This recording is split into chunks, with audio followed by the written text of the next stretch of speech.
Welcome back guys. स्वागत है आप सभी का आपके अपने YouTube channel Geeta's corner # commerce में। अभी रिसेंटली जो चला हुआ है चैनल पे वो है question paper DSSB female PGT commerce जुलाई 2018 का क्वेश्चन पेपर 15 क्वेश्चन सीरीज़ के साथ चला हुआ है। 15 क्वेश्चन इसलिए लिए हैं ताकि हम अच्छे से एक्सप्लेन में क्वेश्चंस को पढ़ सके। ठीक है, इससे पहले एस्टेट वाले जो क्वेश्चन पेपर हैं वो हमने किए हैं 5 क्वेश्चन सीरीज़ के साथ भी, और अलग अलग क्वेश्चन पेपर की अलग अलग वीडियोस भी हैं। कई सारे क्वेश्चन पेपर की भी एक वीडियो है। तो अगर आप चैनल पे नए हैं तो प्लीज़ आप चैनल को सब्सक्राइब कर लीजिए, साथ में लगे बेल आइकन को जरूर प्रेस कीजिए ताकि हर आने वाली वीडियो की नोटिफिकेशन आपको टाइम पे मिल जाए। करते हैं आज का क्वेश्चन पेपर स्टार्ट। आज का फर्स्ट क्वेश्चन है the share premium account should be shown under. Share premium account जो है कौन सी हेडिंग के अंतर्गत दिखाया जाता है बैलेंस शीट में, या जगह रिजर्व एंड सरप्लस। ठीक है, share premium account, security premium account, जितने भी रिजर्व है वो सारे कहाँ जाते हैं, रिजर्व एंड सरप्लस में। अदर ऑप्शंस में दिया गया current asset, current liability, share capital, इन तीनों में ही नहीं दिखा सकते शेयर प्रीमियम अकाउंट को, तो शेयर प्रीमियम अकाउंट आ जाएगा रिजर्व एंड सरप्लस में। नेक्स्ट क्वेश्चन बड़ा ही इंपॉर्टेंट क्वेश्चन है, और एक क्वेश्चन में से ही हम बहुत सारे ऐसे क्वेश्चन पढ़ेंगे जो कॉम्पिटिटिव एग्जाम में पूछे गए हैं बार बार लगातार। क्वेश्चन है the number of stocks in Bombay stock exchange BSE Sensex is. BSE full form है बॉम्बे स्टॉक एक्सचेंज। इसके सेंसेक्स में कितने स्टॉक्स को लिया गया। स्टॉक्स मतलब कि जो ये सेंसेक्स है इसका इंडेक्स जो है ना, बॉम्बे स्टॉक एक्सचेंज का जो इंडेक्स है वो है सेंसेक्स, और सेंसेक्स में टॉप 30 कंपनीज जो हैं उनके जो शेयर्स वैल्यू है उसका एवरेज लिया जाता है। तो इसमें आ जाएगा BSE सेंसेक्स में लिया जाएगा 30 स्टॉक्स को। 30 नंबर आपको याद रखना है। BSE की फुल फॉर्म पूछी जा सकती है। बॉम्बे स्टॉक एक्सचेंज कब एस्टैब्लिशमेंट हुई, ये पहले भी कई बार पूछी गई है और आगे भी पूछी जा सकती है कि 1875 में बॉम्बे स्टॉक एक्सचेंज, और ये है एशिया का फर्स्ट स्टॉक एक्सचेंज, और इसका इंडेक्स है सेंसेक्स जो कि 30 स्टॉक्स पे बेस होता है। ठीक है, बॉम्बे स्टॉक एक्सचेंज एस्टैब्लिशमेंट में है 1875 में, एशिया का फर्स्ट स्टॉक एक्सचेंज है, और मेन इंडेक्स जिसमें व्यापार होता है वो है सेंसेक्स। 30 स्टॉक्स को इसके अंदर लिया गया है। नेक्स्ट है हमारा एक और हमारा स्टॉक एक्सचेंज है नेशनल स्टॉक एक्सचेंज। इससे भी कई बार पेपर में क्वेश्चन आया है।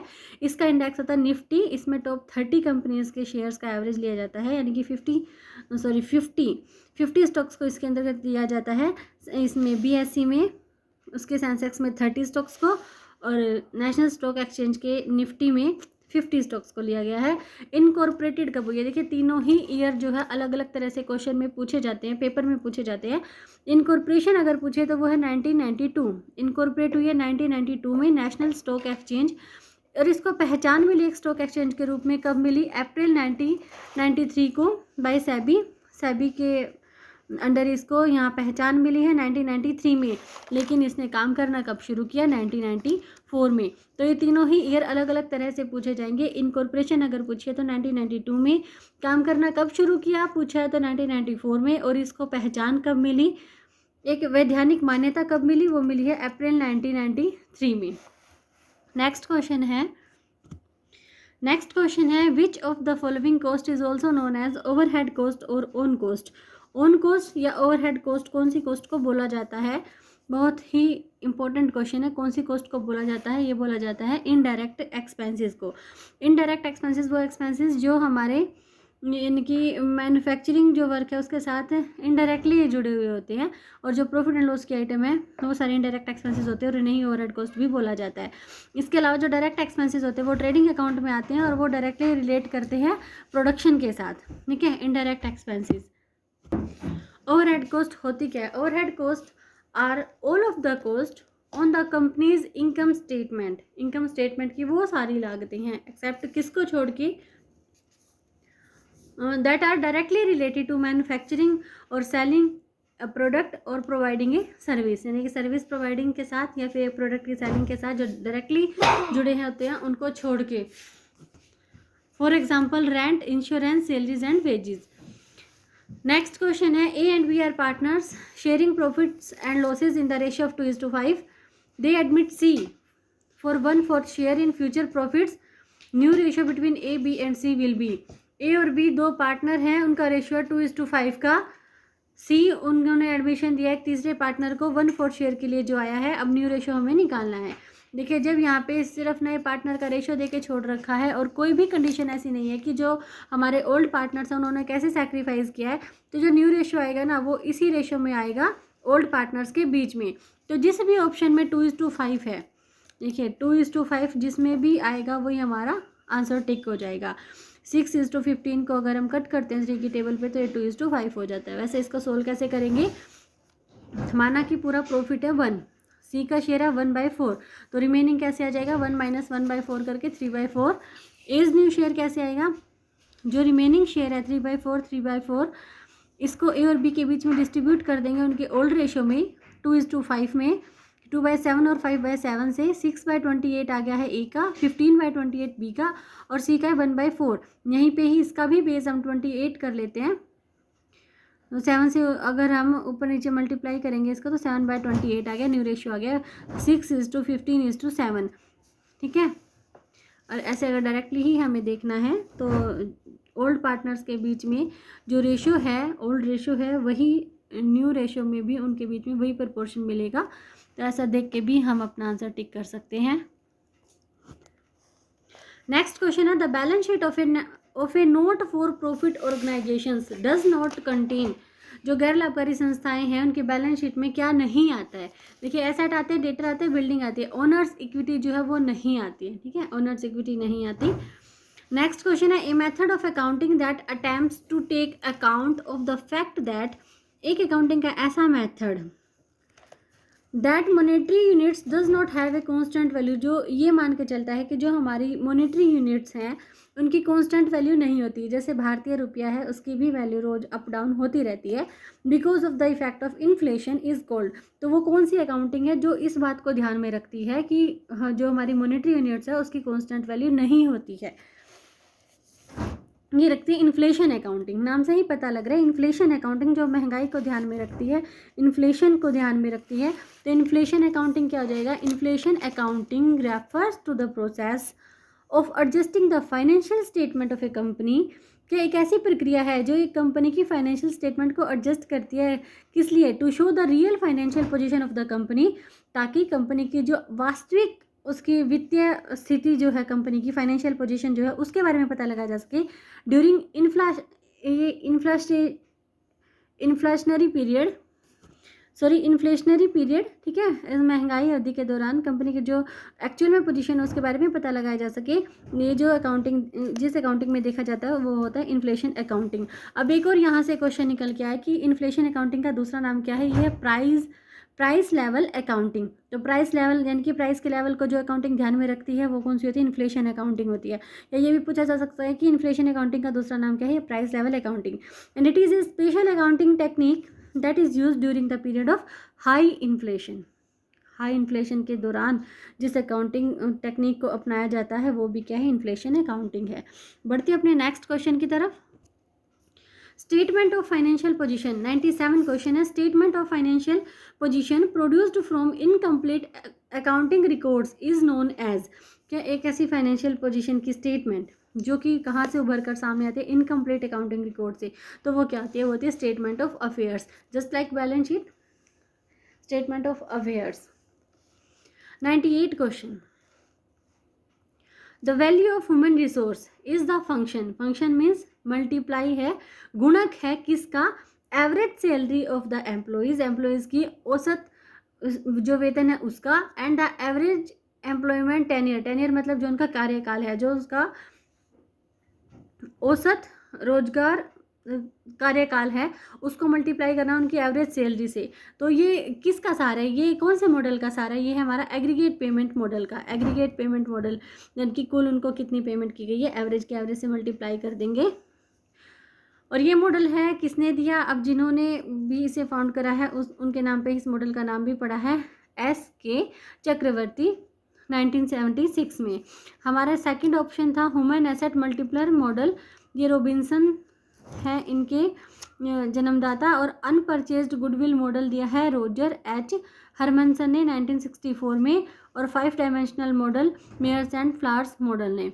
क्या ये क्वेश्चन इसलिए इंपॉर्टेंट हो जाते हैं क्योंकि पीछे भी आपने क्वेश्चन देखे हैं इसी पेपर में, कितनी बार नाम पूछा गया है कि भाई जो फाउंडर हैं या जो एस्टेब्लिशर है उनके नाम बताइए। नेक्स्ट क्वेश्चन है 99 question, to test the long term solvency of a concern, क्या कंपनी की दीर्घकालीन वित्तीय क्षमता को जांचने के लिए यानी कि शोधन क्षमता को जांचने के लिए कौन सा रेशियो है जो सबसे बढ़िया है। टर्नओवर रेशियो नहीं है, एसिड टेस्ट रेशियो नहीं, टाइम इंटरेस्ट अर्न रेशियो और डेब्ट इक्विटी रेशियो। देखिए दो ऑप्शन बचते हैं, दोनों ही ये क्या है हमारे लॉन्ग टर्म सोल्वेंसी रेशियो हैं।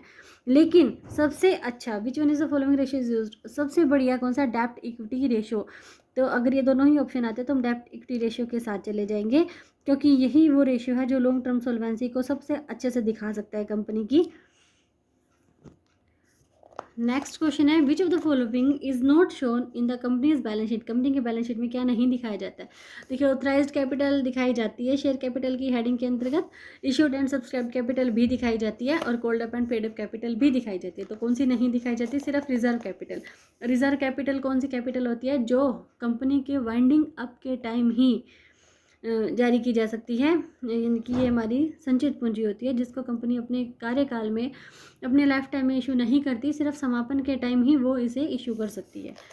नेक्स्ट क्वेश्चन है, those who buy goods and services, ऐसा कौन है जो खरीदता है goods and services for their own personal use, खुद के उपयोग के लिए, और द यूज ऑफ अदर्स, या फिर दूसरों के उपयोग के लिए, in their immediate household are, यानी कि घर में यूज़ करने के लिए जो खरीदता है वो कौन सा कंज्यूमर होता है, ये होता है अल्टीमेट कंज्यूमर। क्या अल्टीमेट कंज्यूमर्स होते क्या हैं, ultimate consumers is a person और ग्रुप, अल्टीमेट यानी कि जो हमारे लास्ट कंज्यूमर है, जो हमारी यानी कि जो फाइनल कंज्यूमर है, इसके बाद आगे प्रोडक्ट नहीं बेचा जाता, जो कंज्यूम करने के लिए खरीदते वो होते हैं ultimate consumers. Ultimate consumers is a person और ग्रुप दैट एक्चुअली यूजेज और कंज्यूम्स अ प्रोडक्ट, जो एक प्रोडक्ट को यूज़ कर लेते हैं, ठीक है, उसको उपयोग कर लेते हैं। The ultimate consumer might not be the same as the buyer, इनके जो एक बायर है वो एक अल्टीमेट कंज्यूमर हो भी सकता है और नहीं भी, ठीक है ना, खुद के उपयोग के लिए भी खरीद सकते हैं या अपने घर में किसी और के लिए भी वो चीज़ वो खरीद सकता है। बाकी ऑप्शंस में है इंटरमीडियरीज, ये कौन होते हैं भाई, distribution of goods take place by means of channel.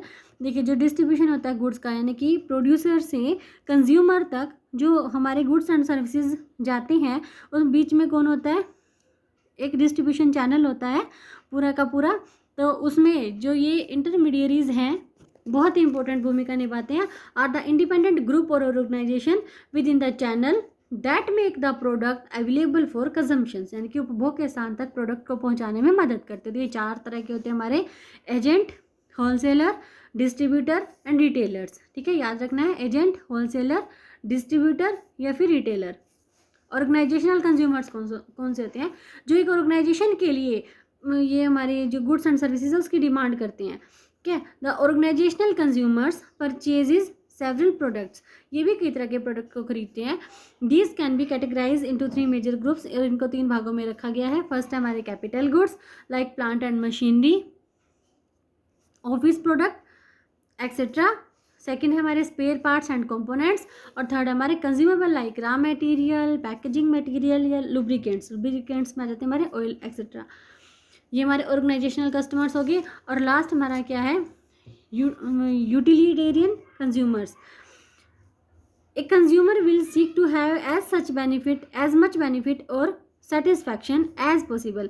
एक कंज्यूमर जब भी किसी प्रोडक्ट को खरीदता है तो वो सोचता है कि उसे ज़्यादा से ज़्यादा सेटिस्फैक्शन मिलना चाहिए, तो वही कहता है यूटिलिटेरियन कंज्यूमर्स। और इकोनॉमिक्स में term utility refers to the happiness और बेनिफिट और value a consumer gets from a goods और सर्विसेज। और इकोनॉमिक्स में जो यूटिलिटी वर्ड है वो किसके लिए यूज़ किया गया है, कंज्यूमर को मिलने वाली हैप्पीनेस के लिए यूज़ किया गया है। 102 क्वेश्चन है आज का। An instrument whose value depends on the value of some underlying asset is called, ये हो जाता है डेरिवेटिव्स। अदर ऑप्शंस पे जाने की जरूरत ही नहीं है, डेरिवेटिव्स हो जाते हैं। डेरिवेटिव्स की जहाँ पे भी आप देखोगे ना मीनिंग, हमेशा मीनिंग यही मिलेगा कि derivatives is an instrument whose value depend on the value of some underlying asset, यानी कि एक अंडरलाइंग एसेट जो डेरिवेटिव्स होते हैं उसकी वैल्यू किसके ऊपर डिपेंड करती है, हुज वैल्यू डिपेंड्स, उनकी वैल्यू डिपेंड करती है अंडरलाइंग एसेट के ऊपर। थोड़ा सा समझते हैं इसको। जैसे शुगर है और शुगर केन, चीनी और गन्ना, चीनी किससे बनती है, गन्ने से।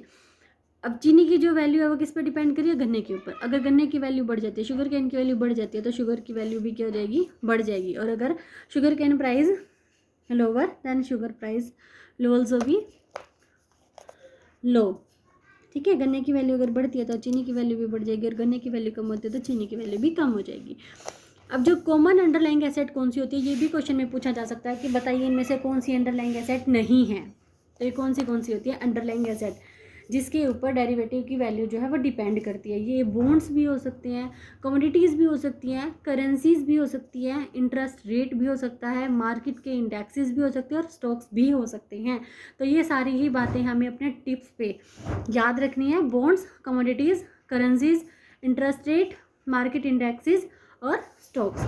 अब डेरिवेटिव्स होते कितनी तरह के हैं? डेरिवेटिव्स जो है हमारे 4 टाइप्स होते हैं। फर्स्ट है फॉरवर्ड, फ्यूचर, ऑप्शन, स्वैप। ये दोनों सेम होते हैं। फॉरवर्ड एंड फ्यूचर दोनों ही आगे आने वाले टाइम के लिए होते हैं डेरिवेटिव्स। देखिए, सबसे पहले करते हैं फॉरवर्ड कॉन्ट्रैक्ट कौन सा होता है। Forward contract is a non standardise contract between 2 parties. देखिए, नॉन स्टैंडर्डाइज क्यों बोला गया? क्योंकि इसके लिए एक स्टैंडर्ड मार्केट नहीं है जिसके अंदर ये फॉरवर्ड कॉन्ट्रैक्ट किए जाते हैं। बाय और to sell an asset at a specified future time at a price agreed upon today. आज ही उसका प्राइस जो है वो एग्री हो गया है, और लेकिन एक फ्यूचर टाइम के लिए ये जो है कॉन्ट्रैक्ट होते हैं। इनका जो ट्रेडिंग एरिया है वो क्या है? OTC, ओवर द काउंटर, और इसके अंदर बहुत ज़्यादा रिस्क होता है। फॉरवर्ड और फ्यूचर के अंदर डिफरेंस ही यही है कि यहाँ ट्रेडिंग एरिया है OTC और वहाँ ट्रेडिंग एरिया है ETD। फ्यूचर कॉन्ट्रैक्ट कौन से होते हैं? Future contract is an agreement between 2 parties to buy और sell an asset at a certain time in the future at a certain price. Same to same है सारी बातें, बस यहाँ पे जो ट्रेडिंग एरिया है वो अलग हो जाएगा इन दोनों का। ये ट्रेडिंग एरिया यानी कि जो स्टॉक एक्सचेंज मार्केट है उसके अंदर ये जो कॉन्ट्रैक्ट है वो किए जाते हैं। Future contract ETD, exchange traded derivatives होते हैं। नेक्स्ट हमारा ऑप्शन। ऑप्शन डेरिवेटिव्स कौन से होते हैं? ऑप्शन में सिर्फ ऑप्शन होता है कि या तो बाय करो या फिर सेल कर दो। An option is similar to future contract in that it is an agreement between 2 parties granting one the opportunity। उनकी एक अपॉर्चुनिटी होती है कि या तो वो खरीद ले या फिर वो बेच दे। टू बाय और सेल सिक्योरिटी फ्रॉम और to the other party at a predetermined future date. पूर्व निश्चित फ्यूचर की डेट में, भविष्य की तारीख पे जो है वो बाय और सेल कर दे। तो ऑप्शन 2 तरह के होते हैं, put and call option. Next हमारा स्वैप। स्वैप मीन्स एक्सचेंज करना। Swap is the most often a contract between 2 parties agreeing to trade loan terms. और मोस्टली ये लोन टर्म्स जो होती है ना उसके अंदर ये वाला ट्रेड होता है। One might use an interest rate swap to switch from a variable interest rate loan to fix interest rate loan. क्या एक के पास है जो लोन लिया है, 2 बंदे हैं, एक ने तो लिया है वेरिएबल इंटरेस्ट रेट पे लोन और एक ने लिया है फिक्स इंटरेस्ट रेट पे लोन। अगर वो आपस में अपने लोन्स को एक्सचेंज कर लेते हैं तो ये क्या हो जाता है? स्वैप। नेक्स्ट क्वेश्चन है the 3 major sources of risk are. Business risk. देखिए, जब भी कोई व्यापार होता है, जब भी कोई डील होती है तो वहाँ पे 3 तरह के रिस्क होते हैं। कौन कौन से? सबसे पहला हमारा बिजनेस का रिस्क, दूसरा है इंटरेस्ट का रिस्क, और तीसरा कौन सा होगा? तीसरा उस मार्केट का रिस्क होगा जिस मार्केट में वो ट्रांजेक्शन की जा रही है, मार्केट रिस्क। ठीक है, business risk, interest risk and market risk. Next question है 104, सेकंड लास्ट क्वेश्चन आज का। विच of the following is not a money market security. Money market security इनमें से कौन सी नहीं है? सेम क्वेश्चन आया था स्टार्ट 2019 में, क्वेश्चन नंबर 133, वो भी देखेंगे एक बारी, लेकिन पहले यहाँ देख लेते हैं मनी मार्केट इंस्ट्रूमेंट यानी कि मनी मार्केट सिक्योरिटी कौन सी नहीं है। मनी मार्केट सिक्योरिटी में कमर्शियल पेपर आते हैं, सर्टिफिकेट ऑफ डिपॉजिट आते हैं, ट्रेजरी बिल आते हैं, डिबेंचर्स नहीं आते क्योंकि वो हमारी कैपिटल मार्केट सिक्योरिटी होती है। कैपिटल मार्केट भी 2 तरह की होती है, प्राइमरी और सेकेंडरी, लेकिन ये हमारी मनी मार्केट के हैं। बाकी सारे commercial paper, certificate of deposit और ट्रेजरी बिल। एक बार देख लेते हैं मनी मार्केट के इंस्ट्रूमेंट कौन से हैं। देखिए, यहाँ पे भी इसी तरह से क्वेश्चन आया कि बताइए इसमें से कौन सा मनी मार्केट इंस्ट्रूमेंट नहीं है। तो प्रेफरेंस शेयर नहीं है। ये जो शेयर, डिबेंचर हैं, जितने भी वो सारे कैपिटल मार्केट के इंस्ट्रूमेंट हो जाते हैं। तो मनी मार्केट के इंस्ट्रूमेंट कौन से हैं? फर्स्ट है ट्रेजरी बिल्स, खजाना बिल जिसे बोलते हैं। ये एक ऐसे अल्पकालीन प्रपत्र यानी कि शॉर्ट टर्म के डॉक्यूमेंट है जो कौन जारी करता है। अब एक लाइन इंपॉर्टेंट है, जो सेंट्रल गवर्नमेंट अपनी अल्पकालीन वित्तीय आवश्यकता हो यानी कि शॉर्ट टर्म की जो उनकी फाइनेंशियल रिक्वायरमेंट्स है उसको पूरा करने के उद्देश्य से वित्तीय संस्था या जनता को जारी करती है, और इसकी अवधि कितनी हो 1 साल से ज़्यादा की नहीं हो सकती। इनका निर्गमन RBI द्वारा सरकार की ओर से किया जाता है, और इनकी अवधि ये भी पहले जो हमारे कॉम्पिटिटिव एग्जाम्स है कॉमर्स के उसमें आया गया है, पूछा गया है कि इनकी अवधि कितनी होती है, टाइम पीरियड कितना होता है। 14 डेज, 91 डेज, 182 एंड 364। और इन्हें क्या कहा जाता है, जीरो कूपन बॉन्ड भी कहा जाता है। और ट्रेजरी बिल की जो मिनिमम अमाउंट है वो है 25,000 और ये 25,000 के मल्टीपल यानी कि गुणक में ही खरीदा और बेचा जाता है, खरीदा जाता है सॉरी। दूसरे हैं कमर्शियल पेपर, ऐसे शॉर्ट टर्म ये अनसिक्योर्ड प्रोविजरी नोट हैं जो बहुत अधिक साख वाली कंपनियों द्वारा अपनी अल्पकालीन, मौसमी और कार्यशील पूंजी की आवश्यकताओं को पूरा करने के लिए जारी किए जाते हैं। उन्हें कौन जारी करता है, ट्रेजरी बिल को आरबीआई की तरफ से, आरबीआई जारी करता है सरकार की तरफ से। और ये बहुत ज़्यादा जो नाम वाली कंपनियाँ हैं वो भी शॉर्ट टर्म रिक्वायरमेंट को पूरा करने के लिए जारी की जाती है। और ये शॉर्ट टर्म अपनी सीजनल और वर्किंग कैपिटल की रिक्वायरमेंट को पूरा करने के लिए इशू किए जाते हैं। जैसे एक कंपनी अगर अपने बिजनेस का एक्सपेंशन करने के लिए इक्विटी शेयर्स को इशू करना चाहती है तो इस पर बहुत ज़्यादा फ्लोटेशन कॉस्ट उसे सहन करनी पड़ेगी। निर्गमन लागतों के रूप में खर्च होने वाले धन को कमर्शियल पेपर जारी करके कंपनी प्राप्त कर सकती है। और एक कमर्शियल पेपर का अंकित मूल्य कम से कम 5 लाख रुपये का होता है। थर्ड हमारी कॉल मनी या कॉल लोन्स। कॉल मनी का अभिप्राय से लोन डॉक्यूमेंट से है जिसका भुगतान ऋणदाता की इच्छा पर अल्प सूचना देकर किया जा सकता है। ठीक है, जिसने लोन दिया है अगर वो कहे कि मुझे अर्जेंटली रिक्वायरमेंट है तो पेमेंट की जा सकती है। इसमें ऋण की अवधि 1 दिन से 15 दिन की होती है। और तो इस आधार पर कहा जा सकता है कि कॉल मनी सर्वाधिक तरल प्रकृति की होती है। सबसे ज़्यादा लिक्विड नेचर का मनी मार्केट इंस्ट्रूमेंट कौन सा है, ये क्वेश्चन आ सकता है। तो ये हमारी कॉल मनी या कॉल लोन्स, और इसकी जो मिनिमम अमाउंट है वो 10 करोड़ रुपये। सर्टिफिकेट ऑफ डिपॉजिट है नेक्स्ट। सर्टिफिकेट ऑफ डिपॉजिट ये एक नेगोशिएबल डॉक्यूमेंट है, यानी कि जिसका एक पर्टिकुलर टाइम के बाद एंडोर्समेंट के द्वारा हस्तांतरण किया जा सकता है, बेचान किया जा सकता है। इसका निर्गमन शेड्यूल कमर्शियल बैंक और भारतीय वित्तीय संस्थाएं, इंडियन फाइनेंशियल इंस्टीट्यूशन जैसे कि आईडीबीआई, आईएफसीआई, आईसीआईसीआई, सिडबी और एक्सिम बैंक के द्वारा किया जा सकता है। और इनका अंकित मूल्य भी कम से कम 5 लाख रुपए का होता है।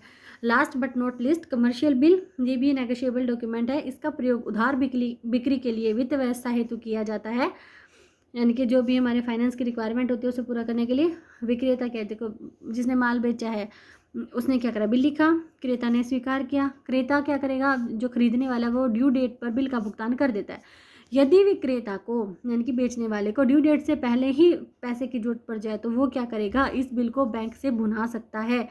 यह एक शॉर्ट टर्म का डॉक्यूमेंट है जो प्राय 90 दिन के लिए जारी किया जा सकता है। तो मनी मार्केट इंस्ट्रूमेंट आप याद कर लीजिए अच्छे से, क्योंकि क्वेश्चन बनता ही बनता है यहाँ से। मनी मार्केट इंस्ट्रूमेंट हमारे 5 हैं। सबसे पहले ट्रेजरी बिल, फिर हमारा कमर्शियल पेपर, कमर्शियल बिल, दोनों ही कमर्शियल से याद रख सकते हैं, कमर्शियल पेपर और कमर्शियल बिल, फिर कॉल मनी और सर्टिफिकेट ऑफ डिपॉजिट्स। 4 हमारे सी से स्टार्ट हो रही है, certificate of deposit and call money. आज का लास्ट क्वेश्चन है, the cost of equity is equal to the, cost of equity किसके इक्वल होती है, rate of return required by equity shareholder, यानी कि जो हमारे समता अंशधारी है उनको जो भी रेट ऑफ रिटर्न दी जाती है उसी को क्या कहते हैं, कॉस्ट ऑफ इक्विटी। कि कॉस्ट ऑफ डेप्ट क्या होती है, जो हमारे लॉन्ग टर्म के जो डिवेंचर्स हैं, जिस तरह से डिवेंचर्स को जो इंटरेस्ट पे किया जाता है वो होता है कॉस्ट ऑफ डेप्ट। तो इक्विटी शेयर होल्डर को जो डिविडेंड पेमेंट किया जाता है वो होता है कॉस्ट ऑफ इक्विटी। तो आज के थे 15 क्वेश्चन। मिलेंगे नेक्स्ट वीडियो में जल्दी ही अगले 15 क्वेश्चंस के साथ, क्योंकि ये वाला क्वेश्चन पेपर ख़त्म करने के बाद हम DSSB मेल PGT कॉमर्स का पेपर भी करेंगे, पेपर से पहले ही। तो अगर आपको वीडियो पसंद आए तो प्लीज़ वीडियो को लाइक करें, कमेंट करें, शेयर करें वीडियो को ज़्यादा से ज़्यादा। क्या मिलते हैं नेक्स्ट वीडियो में जल्दी ही। Bye bye.